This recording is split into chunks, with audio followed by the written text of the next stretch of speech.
Gold trusted gold buyers మీరు తాకట్టు పెట్టిన బంగారాన్ని విడిపించి ఈ రోజు ఉన్న మార్కెట్ ధరకు కొనబడును.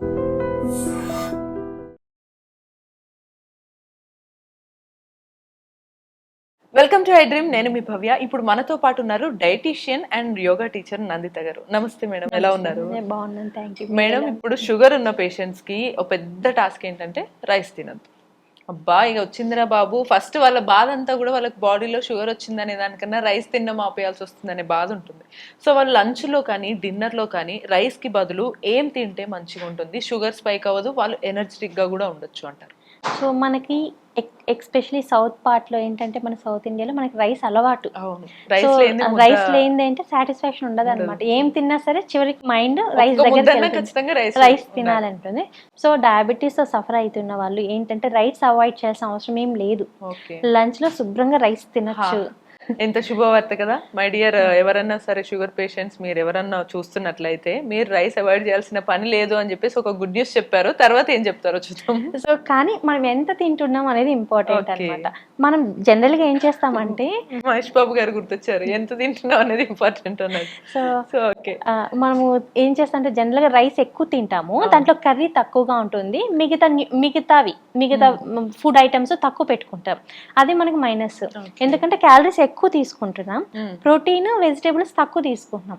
అలా అయితే మనకి ఏమవుతుందంటే అఫ్ కోర్స్ రైస్ తీసుకున్నప్పుడు క్యాలరీస్ కొద్దిగా ఎక్కువ వస్తున్నాయి కాబట్టి, అంటే క్వాంటిటీ ఎక్కువ తీసుకుంటే ఎక్కువ క్యాలరీస్ వస్తాయి కాబట్టి మనకి డెఫినెట్లీ షుగర్ లెవెల్స్ స్పైక్ అయ్యే ఛాన్సెస్ ఉంటాయి. ఇప్పుడు మనం కొంతమంది ఏమనుకుంటే రైస్కి బదులు చపాతీ తినండి అంటారు, కానీ చపాతీ కన్నా రైసే మంచిది. ఎందుకంటే చపాతీలో రైస్ లో బోత్ లో క్యాలరీస్ ఒక్కటే. ఇప్పుడు 1 చిన్న కప్పు రైస్ తీసుకుంటే మనకి 120 to 125 కిలో క్యాలరీస్ వస్తాయి. అదే రోటీ మీడియం సైడ్ తీసుకుంటే 80 to 90, అంటే ఒక రోటీ సరిపోదు కాబట్టి 2 రోటీస్ తీసుకుంటాం, అంటే 160 ఈక్వల్ 200 కిలో క్యాలరీస్ వస్తున్నాయి. అండ్ రైస్ ఏంటంటే గ్లూటెన్ ఫ్రీ, అంటే కొంతమందికి ఇన్ఫ్లమేషన్ ఉంటుంది బాడీలో, ఆ ఇన్ఫ్లమేషన్ తగ్గించడానికి చపాతీలతో పోల్చుకుంటే రైస్ మంచిది. సో చపాతీల్లో అంత ప్రోటీన్ ఉండదు, అంత క్వాలిటీ అమినో యాసిడ్స్ ఉండవు, అన్ని అమినో యాసిడ్స్ ఉండవు. రైస్ లో ఉండే ప్రోటీన్ క్వాలిటీ ప్రోటీన్, అంటే అన్ని అమైనో యాసిడ్స్ ఉంటాయి. అంటే ఏంటంటే మన బాడీలో డైజెస్టిబిలిటీ బాగా అవుతుంది అనమాట.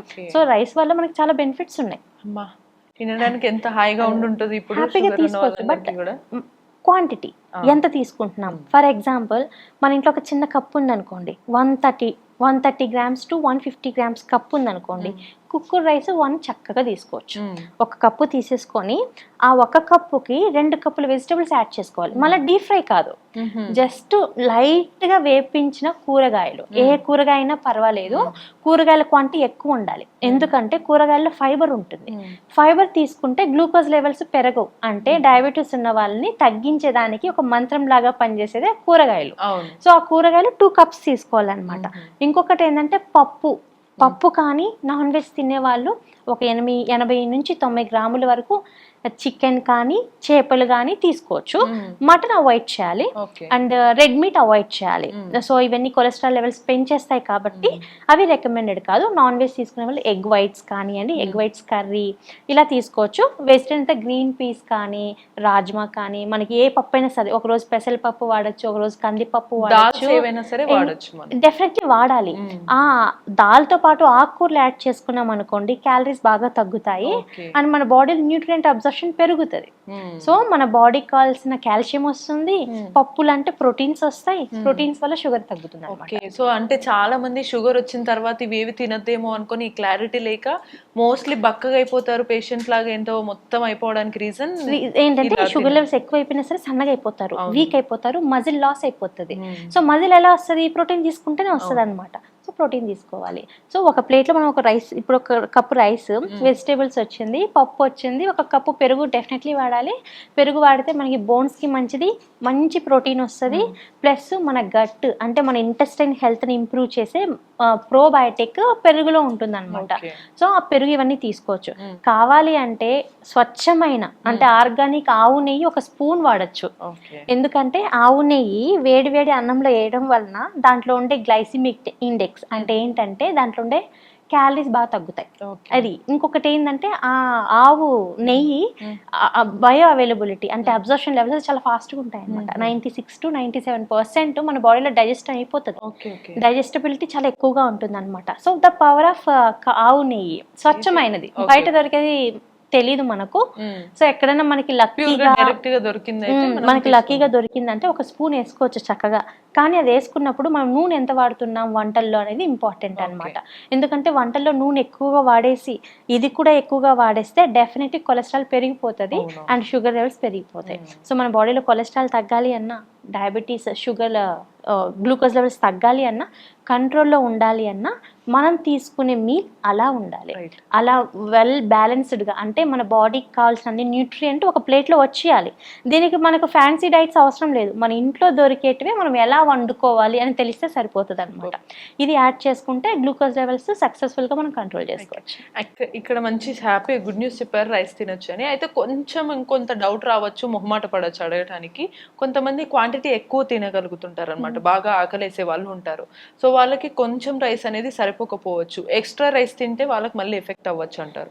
సో మరి వాళ్ళు దాని ప్లేస్ లో ఇంకా ఎక్స్ట్రాగా ఏమేమి యాడ్ చేసుకోవచ్చు ఆ ప్లేట్? సో ఇప్పుడు మనం తీసుకునే డైట్లో అన్నం ఎక్కువగా తీసుకుంటున్నాము, మిగతా తక్కువ తీసుకుంటున్నాము ఏంటంటే మన బాడీలో ప్రోటీన్ డెఫిషియన్సీ ఉంటేనే మనకి ఎక్కువ కార్బోహైడ్రేట్ తినబుద్ధి అవుతుంది అనమాట. మీరు అన్నానికి బదులు పప్పులు ఎక్కువ యాడ్ చేసుకోండి.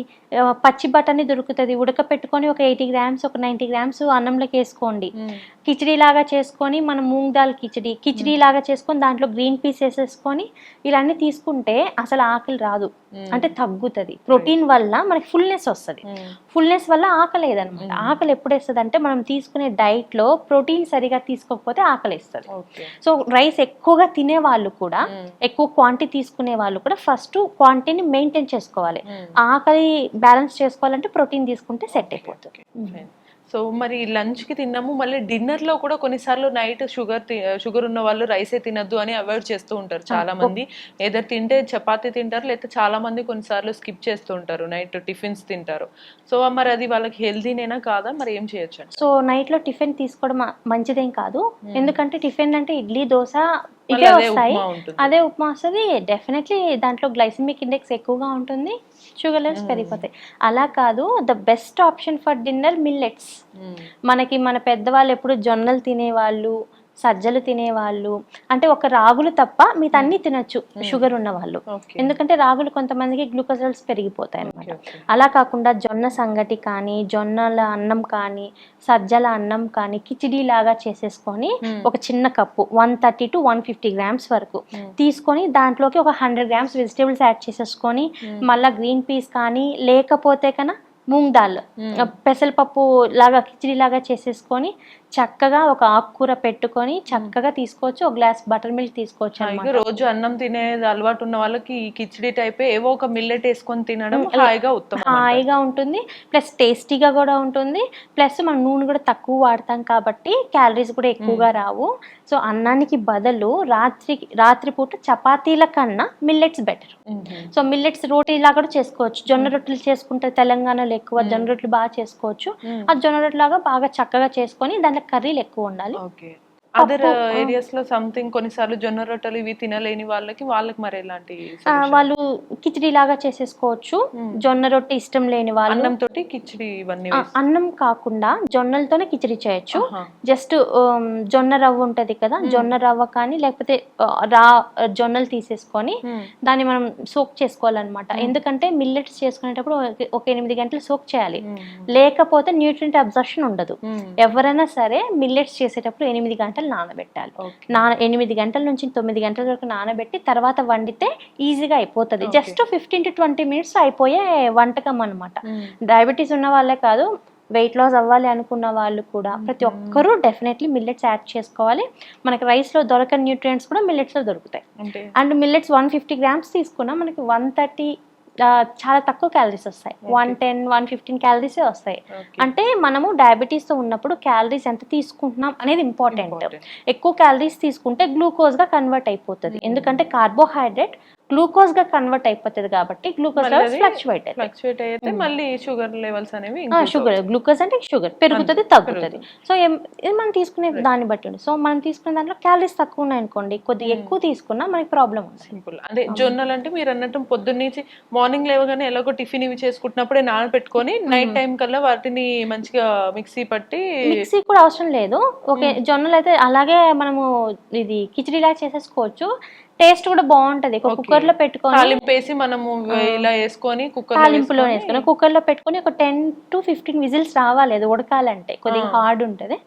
ఉడికిన తర్వాత జస్ట్ ఇంత ఆయిల్ లో మంచిగా ఫ్రై చేసుకొని దాంట్లో పొడులు వేసుకొని మిక్స్ చేసుకొని తింటే కూడా దండిగా ఉంటుంది, మనకి కడుపు నిండు కొద్దిగా తిన్న ఫుల్నెస్ వస్తుంది. ప్లస్ గ్యాస్ట్రిక్ ఎసిడిటీ బ్లోటింగ్ బాగా తగ్గి ఫ్యాట్ బర్నింగ్ అవుతుంది. Super super. సో ఇలా డిన్నర్ యాడ్ చేసుకోవచ్చు. వెరీ సింపుల్, మన ఇంట్లోనే దొరుకుతాయి. కానీ మనం ఎంత తింటున్నాం, క్వాంటిటీ ఎంత తింటున్నాం అనేది ఇంపార్టెంట్. ఇంకా పీపుల్కి కొద్ది కన్ఫ్యూజన్ ఉంటే వాళ్ళకి దగ్గరలో హాస్పిటల్ ఉన్న డైటీషియన్ని కన్సల్ట్ అయితే ఒక ప్లాన్ రాసి ఇచ్చేస్తారు. ఇంత తినాలి ఇంత తినాలి ఇంత, అలా తిన్నా సరే డయాబెటీస్ హ్యాపీగా తగ్గించుకోవచ్చు.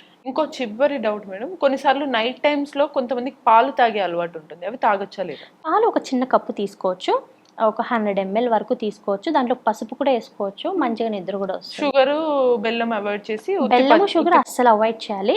ఎందుకంటే సింపుల్ షుగర్స్ అంటే ఈజీగా ఇలా స్పైక్ అయిపోతాయి. అలా కాకుండా ఉత్త పాలల్లో కొద్దిగా పసుపు వేసుకొని, హనీ కూడా తీసుకోకూడదు, మొత్తం అవాయిడ్ చేయాలి.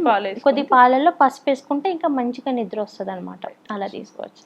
సో మీకు మంచి సూపర్ గుడ్ న్యూస్ ఇచ్చినట్టుగా హాయిగా రైస్ తినొచ్చు అని చెప్పారు షుగర్ ఉన్న పేషెంట్స్కి. సో రైస్తో పాటు ఇంకా ఏ ఐటమ్స్ తినొచ్చు నైట్ అనేది కూడా చెప్పారు కదా. ఇటువంటి మరిన్ని ఇన్ఫర్మేషన్స్ కోసం keep watching a dream.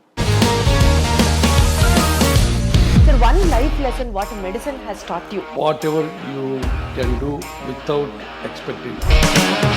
But I really believe మన పాజిటివ్ యాటిట్యూడ్ ఉంటేనే మనం ఏదైనా సాధించగలం. గట్ ని మనం కరెక్ట్ గా డీల్ చేసినట్లయితే అది మనకి పాజిటివ్ హార్మోన్స్ ని రిలీజ్ చేస్తుంది. షుగర్ వచ్చిన వాళ్ళ పరిస్థితి ఏంటి? పొట్ట దగ్గర పెరిగితే దాన్ని ఆండ్రాయిడ్ అంటారు, ఆండ్రాయిడ్ ఫోన్ కదా. అసలు థాట్స్ ఎందుకు వస్తాయి? బ్రెయిన్ డెడ్ అంటే దానికి ప్రపంచం అంతా కూడా కొన్ని నిర్దిష్టమైనటువంటి లక్షణాలు ఉంటాయి. మానసికంగా ధైర్యంగా ఉంటే క్యాన్సర్ జయించవచ్చు. You are a doctor for a cause sir, అంతే. వాళ్ళకి వచ్చిన ఆదాయం కాకుండా ఫ్రీ సర్వీస్ ఎంతమందికో చేస్తుంది.